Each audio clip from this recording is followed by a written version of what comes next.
And apparently I have to ask our IT department if they can enable me to upload a virtual background. So I'm going to send them a note right now so I can get it loaded onto Zoom. Sorry about that. Okay, thanks.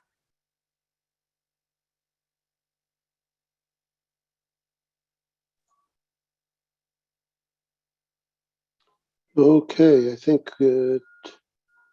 we can probably get started.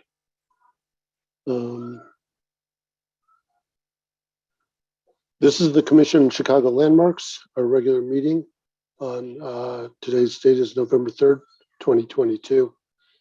I'd like to call the meeting to order with a roll call, of which, after I call your name, if you could indicate that you can see and hear me, that would be great. Commissioner Jackwitz. Here, and I can see and hear you. Great, thank you. Commissioner Cox. Yes, I'm here and I can see you and hear you. Thank you. Commissioner Burns. Yes, I'm here. I can see and hear you. Commissioner Fair. I'm here. I can see and I can hear you. Thank you. Commissioner Hughes.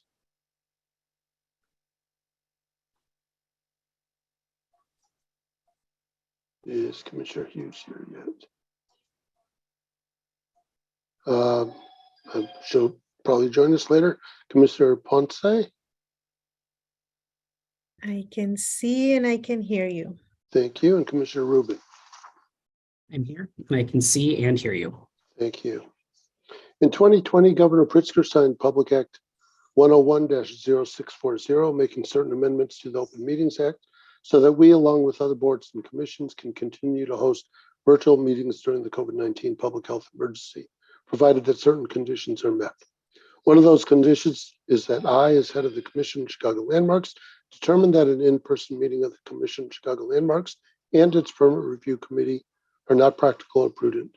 I want to make sure that our virtual meetings meets all the conditions of the Open Meetings Act as amended. Therefore, I'm making a determination pursuant to Section 7E2 of the Open Meetings Act that an in-person meeting of this Chicago Commission on Chicago Landmarks and its Permit Review Committee is not practical or prudent. Similarly, I'm also making a determination pursuant to Section 7E5 that because of the disasters declared by the governor, it is unfeasible for at least one member of the Commission of Chicago Landmarks or its chief administrative officer or its chief legal officer to be physically present in the meeting place for either meeting.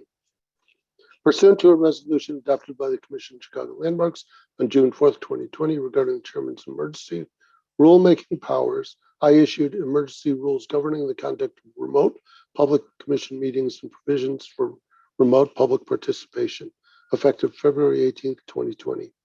These rules were posted on the Commission's website. In line with these emergency rules, today's regular Commission meeting is a virtual meeting being simulcast to the general public via live streaming. Commission meetings have been held virtually since May of 2020. Meetings are structured to minimize chances for technical difficulties.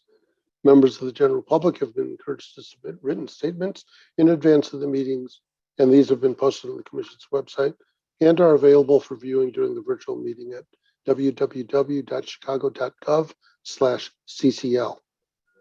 Per the emergency rules, verbal statements by the general public for all agenda items will take place at the beginning of the meeting so that those wishing to speak at today's meetings should be signed into our Zoom meeting at this time. Before we hear staff presentations on the agenda items, after which we will ask to hear from owners or applicants and their teams, we will open the floor up to members of the general public who wish to comment about the items to be heard on today's agenda. Comments should pertain only to the agenda items. Members of the public wishing to comment should use the raise hand function on Zoom to indicate that they wish to speak. Members of the public not connecting via computer or smartphone and instead phoning in to the meeting should press *9 to activate the raise hand function and do the same to deactivate it. I or the meeting facilitator will call out the names one by one and unmute those people. Once unmuted, speakers should give their full name and organization, if any, they represent. Each speaker is allotted 3 minutes to speak. Once all members of the public wishing to make a comment have been given an opportunity to do so, we'll go through the agenda.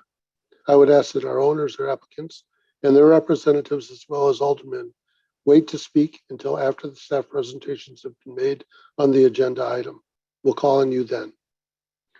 Are there members of the general public who would like to make comments on agenda item 2, the preliminary landmark recommendation for the Pioneer Arcade at 1535 to 1545 North Pulaski?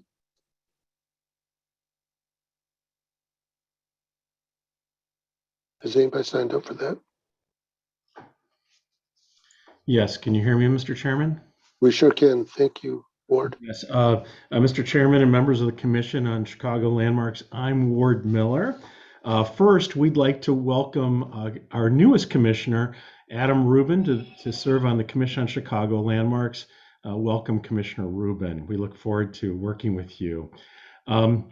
On item number 2, the Pioneer Arcade, we at Preservation Chicago fully support the preliminary landmark recommendation and the Chicago landmark designation of the Pioneer Arcade building located at 1535 to 1535 to 1545 North Pulaski in Chicago. The Pioneer Arcade building, along with the new Apollo Theater, located directly across the street, were spotlighted as part of our Chicago 7 Most Endangered Buildings at Preservation Chicago in 2015. These two structures, along with the nearby Pioneer Bank, also a designated Chicago landmark, were anchor buildings to this important commercial intersection and shopping district in the West Humboldt Park community of Chicago. Unfortunately, over time, all of these structures have suffered from disinvestment. The Pioneer Arcade building is a highly decorative cream-colored terracotta building designed in a Spanish Revival style by architect Jens J. Jensen. It's also a fine example of a recreational hall type building featuring bowling alleys, billiards, and dating to 1925. Over the years, we have worked with the current owners, Hispanic Housing and its director, Paul Rodon, the North Pulaski Historical Society, and its members towards a good preservation outcome and a special reuse for this incredible building. We are of the opinion that the proposed reuse of the historic Pioneer Arcade building and a Chicago landmark designation of the structure is an excellent outcome. We look forward to the owner, developer, and City of Chicago working together towards a beautiful and architecturally compatible addition to the rear sections of this building, integrating historic features of the interior that are to be retained beyond the ornamental facade.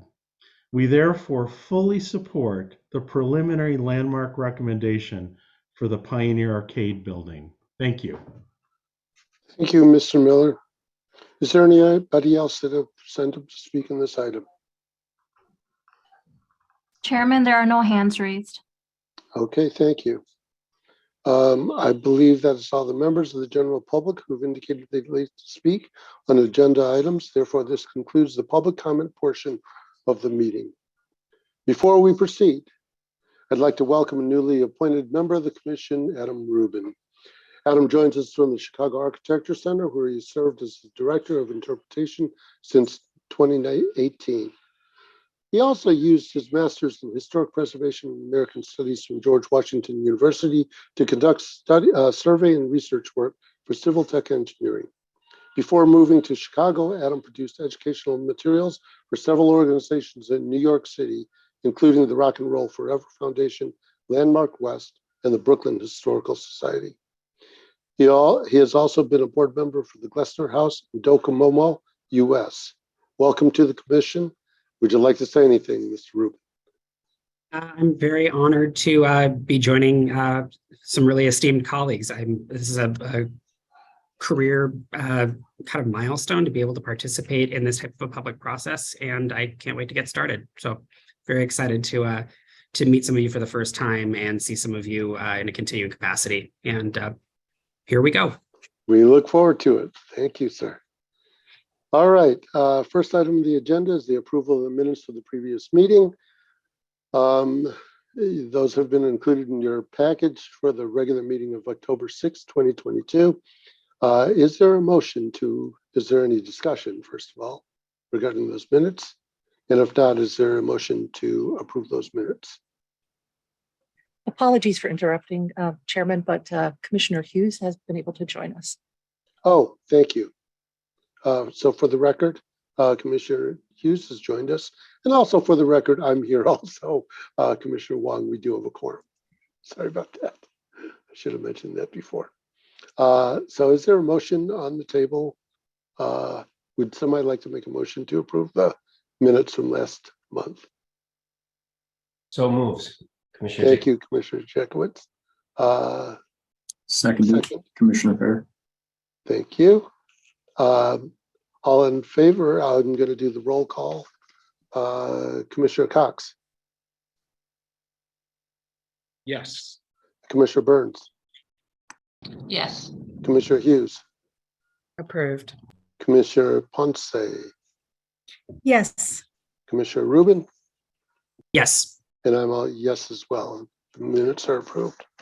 Thank you, folks. Second item on the agenda is a preliminary landmark recommendation for the Pioneer Arcade at 1535 to 1545 North Pulaski Road. This is the 26th award. And Kendallin, I think you have the floor on this. Great. I'm also going to be doing the PowerPoint here, so Wonderful. hopefully all goes well.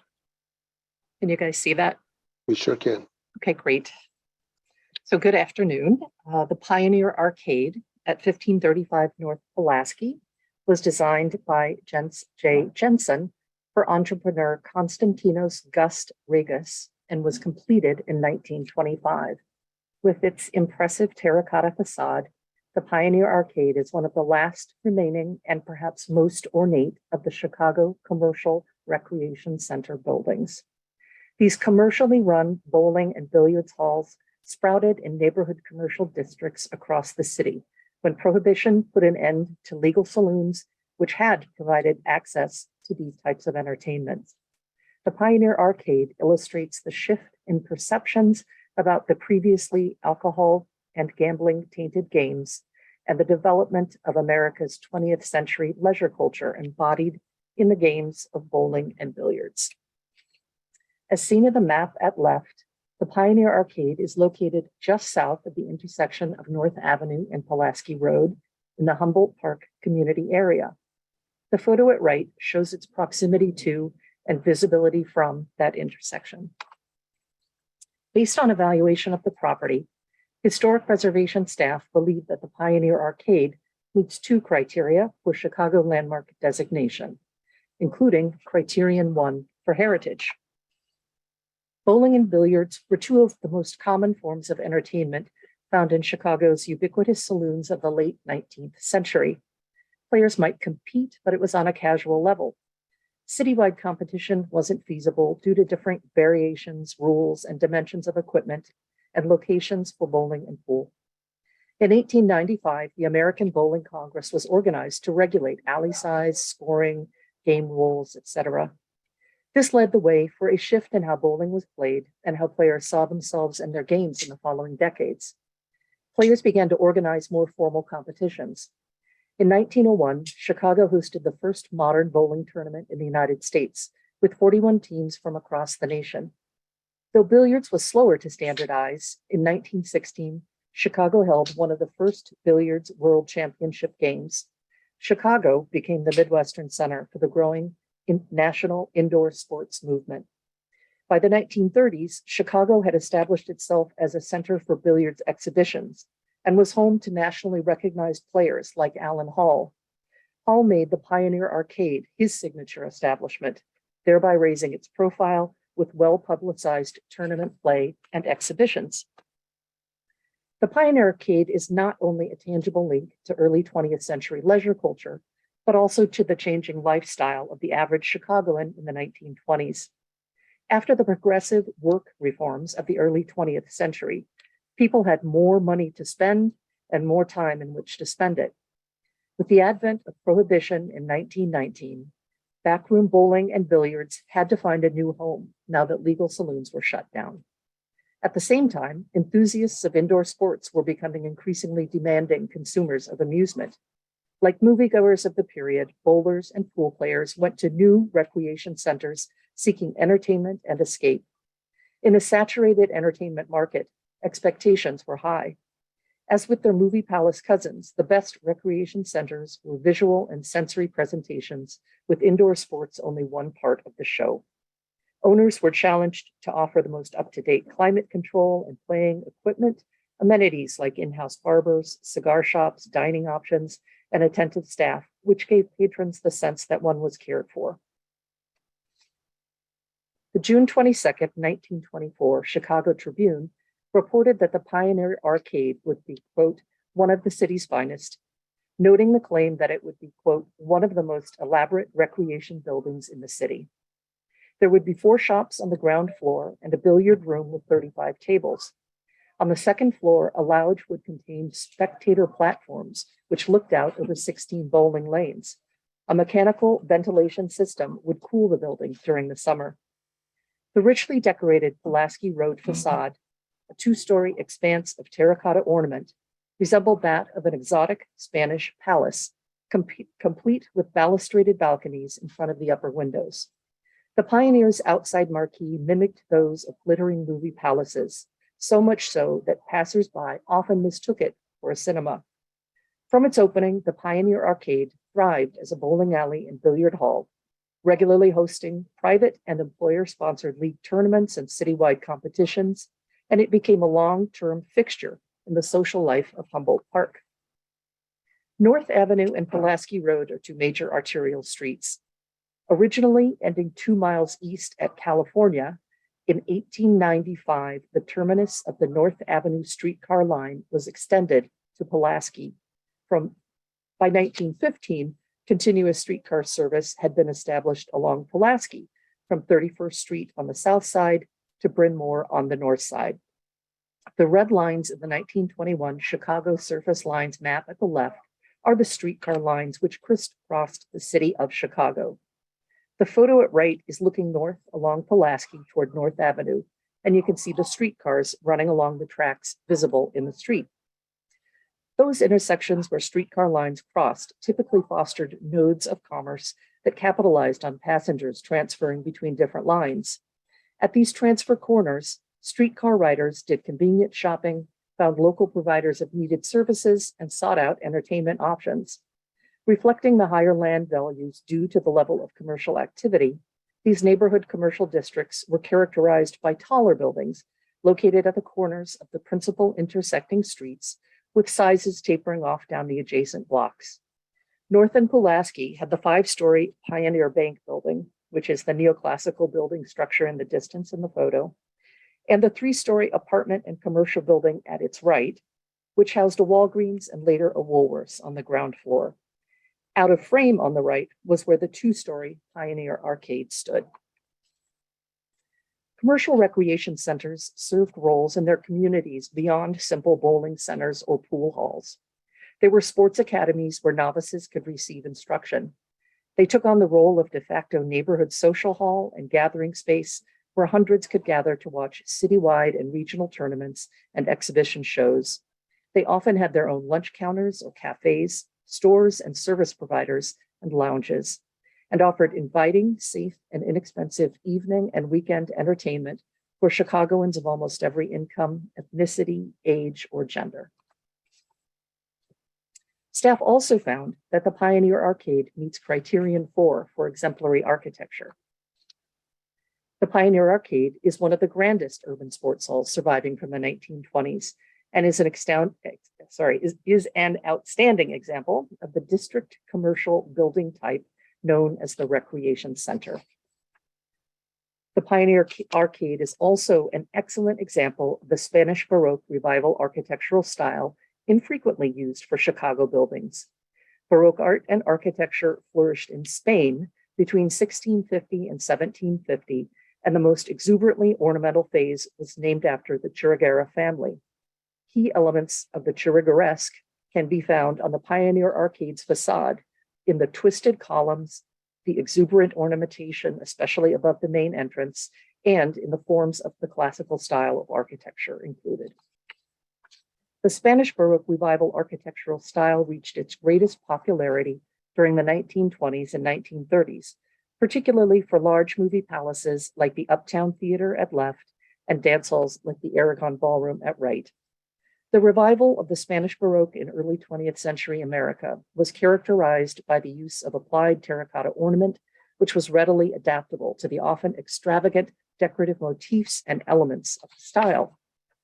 Danish-born architect Jens J. Jensen, the designer of the Pioneer Arcade, not to be confused with prairie-style landscape architect Jens Jensen, began his practice in Chicago in 1915 and became a member of the Illinois Society of Architects by 1921.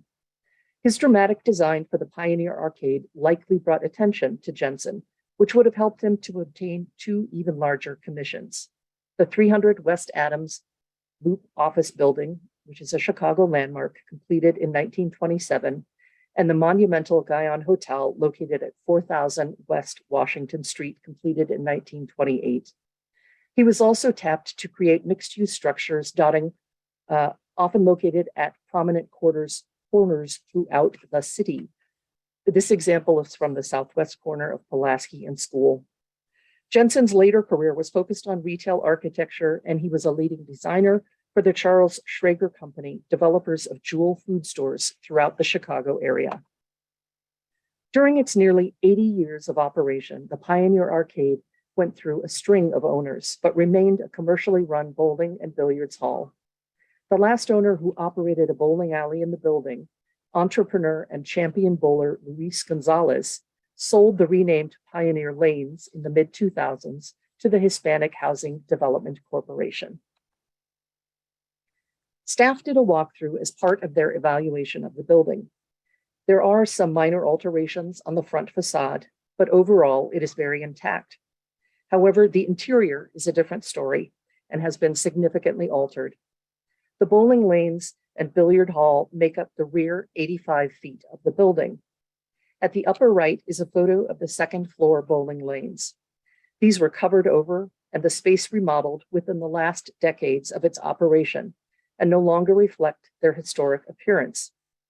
At bottom right is a photo of the relatively unadorned billiard hall on the first floor, where windows have been blocked in and portions of the space have been partitioned. These two spaces constitute the rear portion of the building proposed for demolition, such that a new 6-story senior housing residence can be integrated with the historic front portion. Preservation of the Pioneer Arcade, combined with some kind of development, has been on the Department of Planning and Development's radar for some time. The property was one of 3 parcels included in a planned development approved by City Council in 2012. A new 5-story building offering rental housing for seniors was completed in 2015 on the previously vacant corner lot to the north of 1535 by the Hispanic Housing Development Corporation. HHDC submitted conceptual plans for development of subareas B1 and B2, which includes the Pioneer Arcade, to construct additional housing for seniors. Site plan approval pursuant to the planned development was granted in September 2022. HHDC recognizes the significance of the front portion of the Pioneer Arcade and has therefore agreed to consent to designation. Typically, designations protect an entire historic structure, but on rare occasions, the Commission has also recognized the value of landmark designations which anticipate and allow for development while preserving the essential architectural components of a structure. Examples include the Village Theater Ordinance, which protected the front portion of the theater, but laid out the parameters for new construction, which was to be integrated with that front portion. More recently, in the Near North Multiple Property District, owner concerns led the Commission to consider the overall character of the Near North Side, a majority of which has been developed with high-rise structures. The designation ordinance took into account the surrounding development and provided flexibility to the owners of the 15 properties included in the district through additional guidelines in the designation ordinance, which articulated the lot conditions which would allow additional construction on landmark parcels. Hispanic Housing Development Corporation's plans to create senior housing at 1535 North Pulaski and the vacant lot to the south anticipated the need for preservation of the front facade of the Pioneer Arcade. The proposed development not only includes restoration of the terracotta facade in place, but also integrates the front 35-foot portion of the historic building into the design scheme, allowing the spaces to maintain their historic use as lobby and community space. The rear 85-foot of the building contains the altered and relatively unadorned billiards hall on the first floor, as well as the altered second floor bowling lanes. This rear 85 feet are proposed for demolition such that a new 6-story senior housing residence can be integrated with the historic front portion. Conceptual plans and renderings illustrate that the new rear 6-story addition to 1535 is set back significantly from the street behind the historic structure. There is a 16-foot wide open space separating the historic structure from the 6-story facility to the south, and at the north side is an alley, allowing side walls of the historic structure to be visible from both the north and south. The muted palette of new construction does not attempt to compete with the splendor of the Pioneer Arcade facade. In order to allow for this plan to proceed, additional guidelines have been included in staff recommendations, which specify what would be allowed by the commission if the designation eventually is recommended to and approved by the City Council. Staff recommendations are here. I want to read them so you have all of the details. So the significant historical and architectural features of the Pioneer Arcade are all exterior elevations, including roof lines of the building. Commission staff also recommend that the following additional guidelines shall also apply to the Commission's review of permits. A, the building consists of a front portion, which includes the west elevation, the north and south elevations and roof line, measuring approximately 35 feet from the west elevation up to and including the wall behind the central stair as depicted in Exhibit A. B, the building also consists of a rear portion as depicted in Exhibit A, which extends eastward approximately 85 feet from the front portion. C, the owner may seek demolition of the rear portion of the building, and the commission shall approve it, provided that the front portion of the building is retained in place, repaired, and restored in accordance with the standards and guidelines of the Commission on Chicago Landmarks. And lastly, D, the commission shall approve the construction of a 6-story structure behind the front portion of the building as shown in conceptual plans dated November 18th, 2021, from which the section drawing is hereby attached as Exhibit B. It is understood that there may be minor changes as the project is developed, but the final project submitted for permitting must substantially conform to the conceptual plans.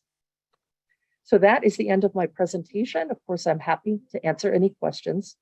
Alderman Maldonado is aware of the proposed landmark designation, but has not offered comments. We have received letters of support for landmark designation with the reuse scheme incorporating a rear addition from Preservation Chicago and the North and Pulaski Historical Society, which were forwarded to you yesterday. Representatives of the Hispanic Housing Development Corporation are here and ready to make a statement. Thank you very much. Thank you, Kendallin. Does the commission have any questions for Kendallin at this time regarding the proposal? And if not, Commissioner Hughes has her hand up. I'm sorry. Commissioner Hughes has her hand up, I think. Oh, Commissioner Hughes, I'm sorry. Hi, Yep, go thank you. My question was regarding the rear wall to the east. Kendallin is, I know it's considered to be saved in its current scheme, but is there considerations for penetrations into that wall? Like, is it going to connect to the new housing developments that will be adjacent? Absolutely. Currently, there is a stair, a central stair that goes upstairs to access the lounge. Their Hispanic Housing Development Corporation hopes to be able to salvage that stair, keep it in place, and use it still for that circulation. I believe there are hallways on either side of that stairway that lead to the back. So there are methods already of interconnection that they plan to keep. And it will function on the upper floor as a community space, very similar to the lounge that was there historically. And then on the front floor, again, as it was historically, it would be the lobby that you walk into to get into the space. So that welcoming foyer. That's great. Seems like it's a minimally invasive connection that they're going to make. So thank you for clarifying. Yeah, you're welcome. Thank you. Commissioner Fair. Thank you. Kendallin, I just had a question. You mentioned that there was some guidance that the commission had provided, mostly in regard to, it sounds like, the 6-story structure that'll be behind the historic facade. But I'm curious, is there any guidance that is going to be given for the structure that'll be, I believe, is that to the east, the new east lot? I think there was a rendering that you shared. And I think my concerns are not so much for what'll be, the 6-story building that's set back behind it, because from, the street edge, that'll be out of sight, but just what it means for this new building that's going to be to the east. So this is a very unusual situation. As I mentioned before, the Department of Planning and Development worked to create a plan development, which was passed in 2012. And since that time, the owners submitted to the Department of Planning and Development the plans that you're seeing. They reviewed them, gave feedback, and through another formal process they had to go through for site plan approval, those conceptual plans were approved. So really what staff's recommendation isn't that, we're already well down the road into design review. It isn't that, we would start from scratch and do a redesign of this. It is rather that the conceptual designs which you see must substantially be conformed to when they submit the permitting. So it's a little unusual situation, but there's reasons for it, really, the history that got us to this point. And, we're comfortable with that because, as you can see, the Hispanic Housing Development Corporation, without any input from us, preserved the front elevation, planned to use that front portion of the building that was already in their scheme. So, that's not always the case. So. Yeah, thank you for that. Yeah.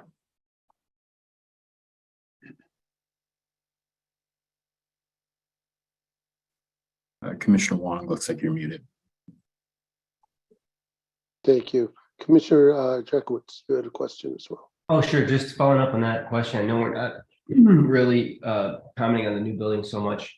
And really, we're just happy to see the historic structure preserved. But like in the site plan there, is there a separation intended? It looks like the site plan shows a nice separation or some separation between the buildings that doesn't appear in the rendering. So I'm just curious what the intent there is. Yeah, I don't think the rendering, unfortunately, is accurate. Okay. We would defer to the plans where it shows that 16-foot wide, really a garden space that's between the south wall of the arcade and the north wall of the new structure. So there's that ability. Unfortunately, rendering doesn't show it, but that ability to see the full structure of the Pioneer Arcade from anywhere, within the public right of way. Thank you. Yeah. Commissioner Cox. Thank you, Kendallin. That was a fantastic presentation, and I think, like other commissioners, I think we're all pleased to see that the addition will give the historic facade some breathing room on both sides, so that you can see the party wall. So I think that's sensitively done, as well as the setback of the addition that comes down to the ground floor. So I think the building will continue, the historic building will continue to dominate the streetscape. I have a question about access to funds. Once this is dedicated a landmark, would this building, what remains of the historic building, be eligible for Adopt the Landmark funds, because it appears that the cleaning and the restoration of the terracotta facade is not an easy, inexpensive undertaking. And I just wanted to know whether there's any added benefit in addition to simply preserving this wonderful building, whether there is any kind of financial benefit to the developer that they might have access once this is approved. Yes, thank you for asking that. Currently, they are not eligible for the Adopt a Landmark because the building is not landmarked. Once that designation has been conferred, they will be eligible to apply for that competitive grant program. In fact, we would encourage them to do so because they are located within the Invest Southwest Humboldt Park neighborhood focus, and even more appropriately for that program, that we have priorities to align with Invest Southwest. It is, just one block south of that North Avenue commercial corridor, which is receiving a great deal of support from Invest Southwest. So essentially, it meets the priorities that would make it a very good candidate to apply for those funds. And hopefully that can make a difference for them when it comes to the restoration of the facade. And I know the architect has done a survey of it. If you have any more detailed questions, I'm sure he could answer those. That's great. Yeah, and thank you for raising that question, because the Pioneer Bank, which is in one of the view sheds, I mean, you can see this building in the Pioneer Bank building in the same view shed, and it too is going to have the benefit of an addition, the historic building, and a modern contemporary addition to it. So I think it's the way they've approached this is a natural complement to the kind of incremental nature and the reuse. I love the fact that you can see simultaneous phases and periods of history on the same site. Makes for a far more interesting city. And I'm glad that this building that the development company has consented to restore it and landmark it. I think it's going to be a fantastic project, and I'm looking forward to seeing it, following it. Thank you, Commissioner Cox. No other hands are raised at this time. I did want to comment that this project really reminds me of the center on Halsted, where the old police station over in Addison was reused and incorporated as part of the housing development there, which has been extremely successful. So I think that's a good precedent for these types of developments. Mr. Roldan, would you like to say anything? Thank you, Commissioner. Yeah, this is an important project for us. It's one of the about 5 projects that are in our pipeline. It has owned us for about 14 years now. We've gone through a pandemic and a number of economic downturns before we finally have focused on being able to produce some senior housing there. It's extremely important within the community. Just for your commissioners' information, Hispanic Housing is a 46-year-old non-for-profit serving Chicago for almost half a century at this point.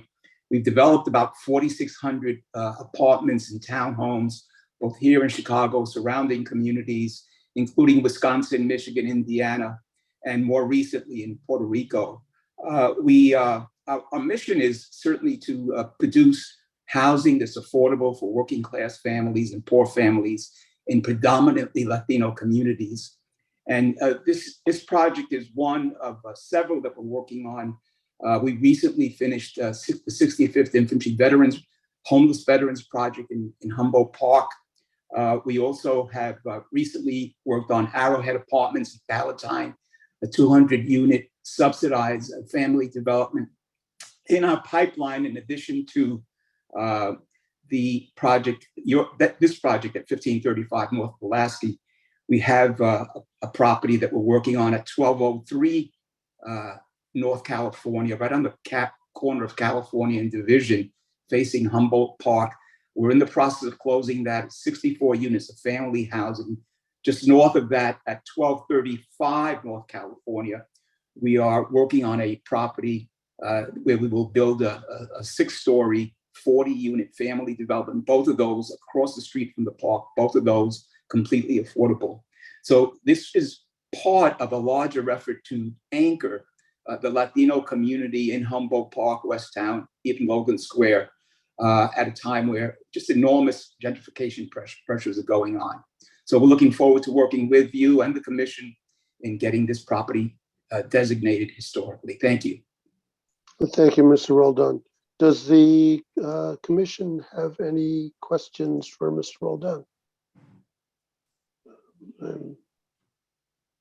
I don't have a question other than just I'm excited to see how this project develops and working with you as well. Yeah, thank you for bringing this project. Thank you, Commissioner. Any other questions? If not, I'd like to request a motion to adopt the preliminary landmark recommendation for the Pioneer Arcade. Is there a motion? So moved. So moved. Okay. Commissioner Burns and Yankovic. Okay. I'll take number 2. I'm fine with that. Okay. So Mr. Commissioner Jekowitz has the motion and Commissioner Burns has the second on this. I'll do the roll call. Commissioner Cox. Yes. Commissioner Fair. Yes. Commissioner Hughes. An enthusiastic yes. Commissioner Ponce. Yes, absolutely. And Commissioner Rubin. Absolutely, yes. Thank you. I'm a yes also. The motion carries unanimously. Congratulations, and we look forward to the next steps. Thank you, folks. Thank you. All right. The next item on the agenda is, page is mixed up here. The Citywide Adoptive Landmark Fund informational for the Pilgrim Baptist Church located at 3301 South Indiana Avenue in the 3rd Ward. And there is no resolution before the commission on this agenda item. But Dan, if you could take us through this and the status. Great. Can you hear me okay? We sure can. Go ahead. Good afternoon, commissioners. You may recall that in January of 2021, you approved a $216,960 Adopt a Landmark grant for Pilgrim Baptist Church to help with wall stabilization after a devastating windstorm event that occurred in August of 2020. I'm here today to tell you that the work is now complete, and I have an informational report summarizing what was done. For orientation, Pilgrim Baptist Church is located at 3301 South Indiana Avenue within the Douglas community area and 3rd Ward. The church is the work of the firm of Adler & Sullivan, a partnership that is internationally recognized for its innovative and important contributions to modern architecture. Completed in 1891 and first the home of the synagogue KAM Temple, it has been Pilgrim Baptist's home since 1922. The building was designated a Chicago landmark in 1981. As you may be aware, the church suffered a fire in 2006 that resulted in the loss of significant portions of the building, but leaving the 3-story perimeter walls in place, which were subsequently braced with steel and a counterweight system that you see on the site today. Fast forwarding to August of 2020, a large portion of the south brick masonry wall, shown in upper right, collapsed during a high wind event known as a derecho. Wind speeds in excess of 100 miles per hour were recorded in Chicago during that storm. Following that event, the remaining walls were assessed by Wiss Janney Elsner Associates, and the Adopt a Landmark scope of work was crafted.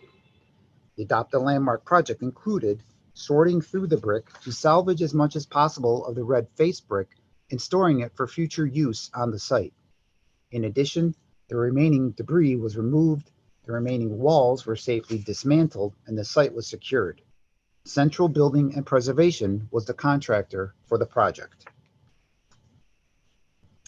These next few slides show some before and after photos of the Adopt a Landmark work. Again, this is detail of the entire south wall. You can see the general cleanup and dismantlement that was performed on the wall. These photos show details of the southwest corner of the building, including the capping off of the remaining wall. And these photos show details similarly of the southeast corner of the building, including the capping and dismantlement of the remaining wall to a safer condition. And like I indicated earlier, part of the Adopt a Landmark scope included salvaging as much of the red face brick as possible, which was done.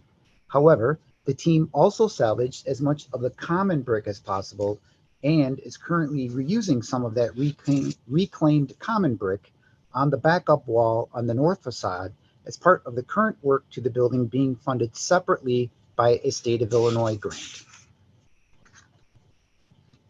Again, the grant award was $216,960 and the total budget for the project was the same. And in the end, the project came in under budget by approximately $27,000. In a nutshell, the project's contingency was not needed. As I mentioned earlier, Pilgrim Baptist was awarded an additional grant by the state of Illinois for further masonry restoration work, which is ongoing. This work will continue while Pilgrim Baptist continues to pursue its larger vision for the property, a National Gospel Music Museum. This concludes my presentation. I'm happy to answer any questions you may have. Mark Kuberski from Central Building, as well as Cynthia Jones from Pilgrim Baptist Church, are here with me as well. Thank you. Thank you, Dan. Does the commission have any questions for Dan at this time regarding this? If not, Ms. Jones, would you like to say anything?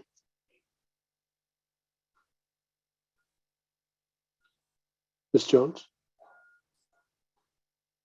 Oh, I think you're on mute.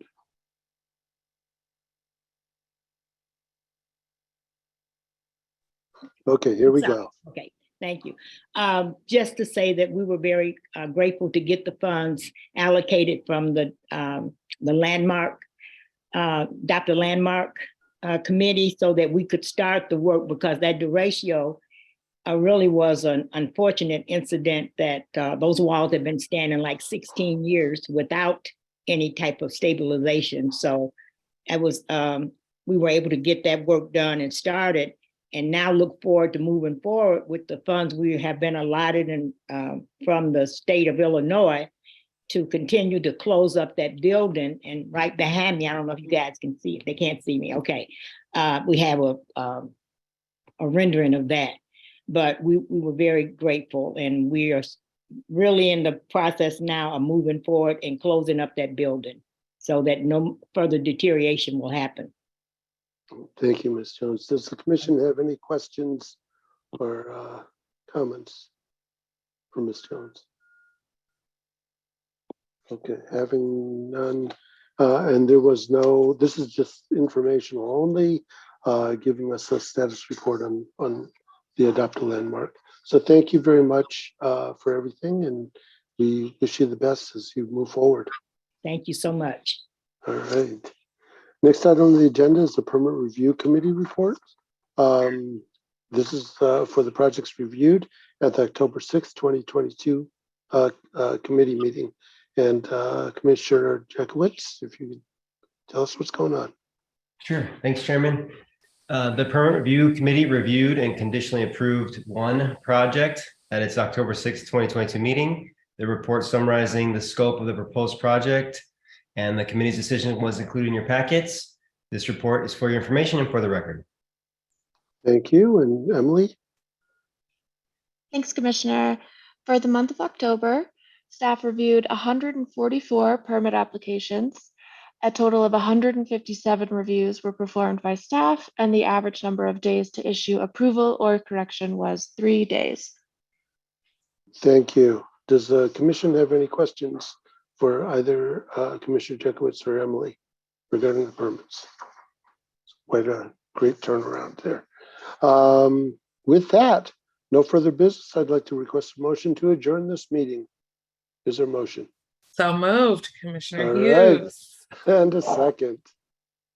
I'll second it. Second, Commissioner Ponce. All right, all in favor, say aye. Aye. Aye. Anybody Aye. opposed? The motion carries. We're adjourned. And Commissioner Jekowitz, what time do you want to get started? It's 1:30. Let's start at 1:45. All right, there you go. Right. Have fun. And welcome, Commissioner Rubin. There you go. Thank you. Thank you. Thanks, everyone.